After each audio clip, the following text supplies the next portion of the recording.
Hollywood की तारीख में हजारों हॉरर और थ्रिलर फिल्में बनी हैं, लेकिन साल 2007 में एक ऐसी फिल्म आई जिसकी एंडिंग ने दुनिया भर के लोगों को सदमे में डाल दिया। एक ऐसी कहानी जहां इंसानों का सामना किसी आम दुश्मन से नहीं बल्कि एक ऐसी धुंध से था जिसके अंदर मौत छिपी हुई थी।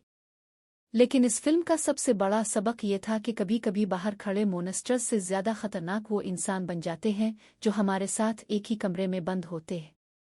अगर आपने ये फिल्म नहीं देखी तो आज की ये वीडियो आपके रूंगटे खड़े कर देगी, क्योंकि इस कहानी का एक एक सीन आपको अपनी सीट से बांधे रखेगा। तो चलिए शुरू करते हैं हॉलीवुड की सबसे बेहतरीन साइकोलॉजिकल थ्रिलर फिल्म ऊदी मस्ट की मुकम्मल कहानी। 2 बजे 5 बजे तूफान की रात और पुरस्कार धुंध का आना। कहानी की शुरुआत होती है डेविड ड्रीटन नाम के एक पेंटर से। डेविड अपनी बीवी स्टेफनी और अपने 8 साल के मासूम बेटे बली के साथ एक खूबसूरत झील के किनारे बने घर में रहता है।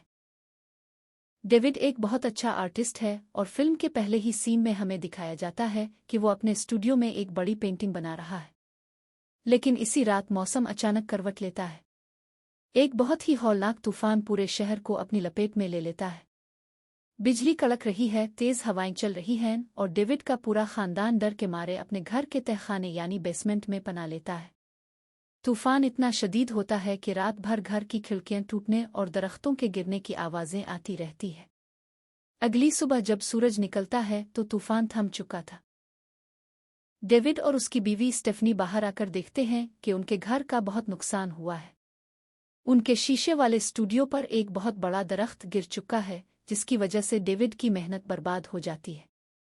लेकिन जब डेविड झील की तरफ देखता है तो इसे कुछ अजीब नजर आता है। झील के दूसरी तरफ पहाड़ों के पीछे से एक बहुत ही घनी, बिल्कुल सफेद और गैर मामूली धुंध आहिस्ता आहिस्ता पानी के ऊपर से होती हुई उनकी तरफ बढ़ रही थी। वो धुंध इतनी गाढ़ी थी कि इसके पीछे का कुछ भी नजर नहीं आ रहा था। डेविड की बीवी स्टेफनी इसे देखकर कहती है कि ये धुंध कुछ आम नहीं लग रही, लेकिन डेविड इसे तूफान के बाद का मौसम समझकर नजरअंदाज कर देता है। घर की मुरम्मत के लिए और कुछ राशन लाने के लिए डेविड को शहर के बड़े सुपरमार्केट जाना था। चूंकि तूफान की वजह से पूरे शहर की बिजली जा चुकी थी, इसलिए राशन का होना बहुत जरूरी था। इसी वक्त डेविड का पड़ोसी ब्रेंट नॉर्टन बाहर आता है। नॉर्टन पेशे से एक बड़ा वकील है और डेविड के साथ उसके पुराने खानदानी झगड़े चल रहे हैं। लेकिन तूफान में नॉर्टन की कार पर भी एक दरख्त गिर गया था, इसलिए वो डेविड से लिफ्ट मांगता है। डेविड अपने पुराने झगड़े भूलकर नॉर्टन को साथ बिठा लेता है और अपने 8 साल के बेटे बली को भी अपने साथ ले लेता है।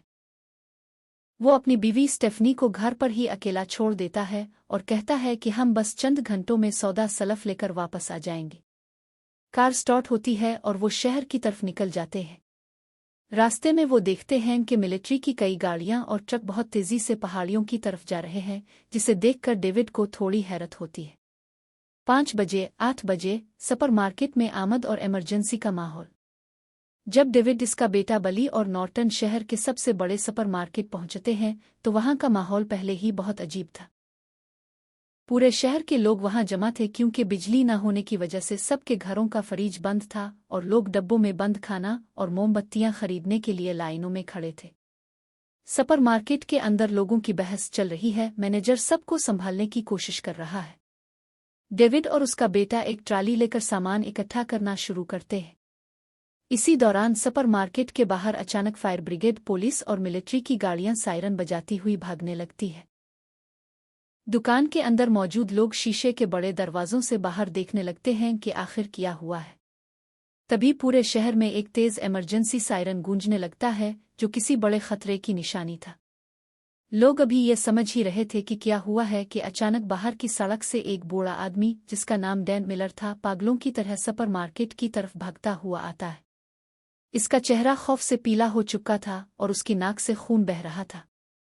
डैन मिलर सुपरमार्केट का दरवाज़ा खोलकर अंदर घुसता है और ऊंची आवाज में चिल्लाना शुरू करता है, दरवाजे बंद करो, जल्दी करो, दरवाजे बंद करो। धुंध में कुछ है।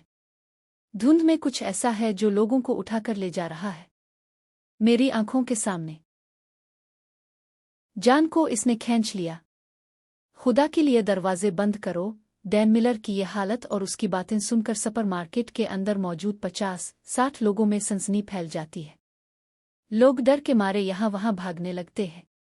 सुपरमार्केट के मैनेजर ओबे और कुछ दूसरे मुलाजमीन फौरन आगे बढ़ते हैं और सुपरमार्केट के भारी कांच के दरवाजों को लॉक कर देते हैं। जैसे ही दरवाजे बंद होते हैं वो पुरस्कार सफ़ेद धुंध सुपरमार्केट के बाहर पहुंच जाती है। वो इतनी तेजी से फैलती है कि सिर्फ चंद सेकंड के अंदर बाहर खड़ी कारें, सड़क और दुकानें सब कुछ इस सफ़ेद चादर के पीछे गायब हो जाती है। अब अगर कोई शीशे के पास जाकर देखे तो इसे बाहर सिर्फ 2 फुट दूर का भी कुछ नजर नहीं आ रहा था। पूरा शहर इस घनी धुंध में डूब चुका था और दुकान के अंदर अंधेरा बढ़ जाता है। तभी एक बहुत जोर का झटका लगता है, जैसे कोई बहुत बड़ा ज़लज़ला आया हो। सुपरमार्केट की छत से सामान नीचे गिरने लगता है, लोग चीखने लगते हैं और बच्चों के रोने की आवाज़ें गूंजने लगती है। कुछ देर बाद ज़मीन का हिलना बंद होता है। लेकिन अब दुकान के अंदर खौफ का एक ऐसा माहौल बन चुका था जहां किसी को नहीं मालूम था कि बाहर क्या चल रहा है। 8 बजे, 11 बजे, गोदाम का सीन और पहला हौलनाक हमला। दुकान के अंदर मौजूद लोग 2 हिस्सों में बच जाते हैं। कुछ लोग डैम मिलर की बात पर यकीन कर लेते हैं कि बाहर कोई बिला है, जबकि वकील नॉर्टन और उसके जैसे कुछ पढ़े लिखे लोग इसे महज एक वहम और तूफान के बाद का केमिकल ब्लास्ट समझते हैं। इसी दौरान सुपरमार्केट का बड़ा लाइटिंग जनरेटर जो पीछे के गोदाम यानी लोडिंग डॉक में था, अचानक बंद हो जाता है। दुकान के अंदर अंधेरा और बढ़ जाता है। डेविड मैनेजर से कहता है कि वो पीछे जाकर जनरेटर चेक करता है। डेविड के साथ दुकान के 3 मुलाजमीन भी जाते हैं, जिनमें एक मायरवन नाम का जवान लड़का भी शामिल था। जब ये चारों लोग पीछे के अंधेरे गोदाम में पहुंचते हैं तो वहां का माहौल बिल्कुल शांत था। वहां एक बड़ा लोहे का शटर था जो बाहर की दुनिया की तरफ खिलता था। डेविड जैसे ही इस शटर के पास पहुंचता है, इसे शटर के दूसरी तरफ यानी धुंध के अंदर से एक बहुत ही अजीब सी सरसराहट की आवाज आती है। ऐसा लग रहा था जैसे कोई बहुत बड़ी चीज शटर के बाहर रेंग रही हो और उसके भारी सांस लेने की आवाजें साफ सुनी जा सकती थी। डाल डेविड के अंदर का आर्टिस्टिक दिमाग फौरन अलर्ट हो जाता है। वो बाकी मुलाजमीन से कहता है, रुक जाओ, बाहर मत जाना, शटर को बिल्कुल हाथ मत लगाना। बाहर कुछ बहुत ही अजीब और ख़तरनाक है जो इस शटर को हिलाने की कोशिश कर रहा है। लेकिन वो मुलाजमीन डेविड की बात को हंसी में उड़ा देते हैं। मायरवन कहता है कि बाहर सिर्फ तूफान का कचरा फंसा हुआ है और अगर हमने वेंट साफ नहीं किया तो जनरेटर ब्लास्ट हो जाएगा। वो डेविड की एक नहीं सुनते और मायरवन आगे बढ़कर शटर के हैंडल को पकड़ता है और इसे ऊपर की तरफ खींचता है। जैसे ही शटर सिर्फ 2 फुट ऊपर उठता है, बाहर से सफ़ेद धुंध गोदाम के अंदर दाखिल होती है। और इस धुंध के साथ ही जो चीज़ अंदर आती है, इसे देखकर उनके हल्क से चीख निकल जाती है। धुंध में से अचानक कई मीटर लंबे लचकदार और डरावने टेंटिकल्स, ऑक्टोपस जैसे नोकीले हाथ, अंदर घुसते हैं। वो टेंटिकल्स आम नहीं थे, उनके ऊपर छोटे छोटे सैकड़ों दांत लगे हुए थे और उनसे एक अजीब सा तेजाब नुमा केमिकल टपक रहा था।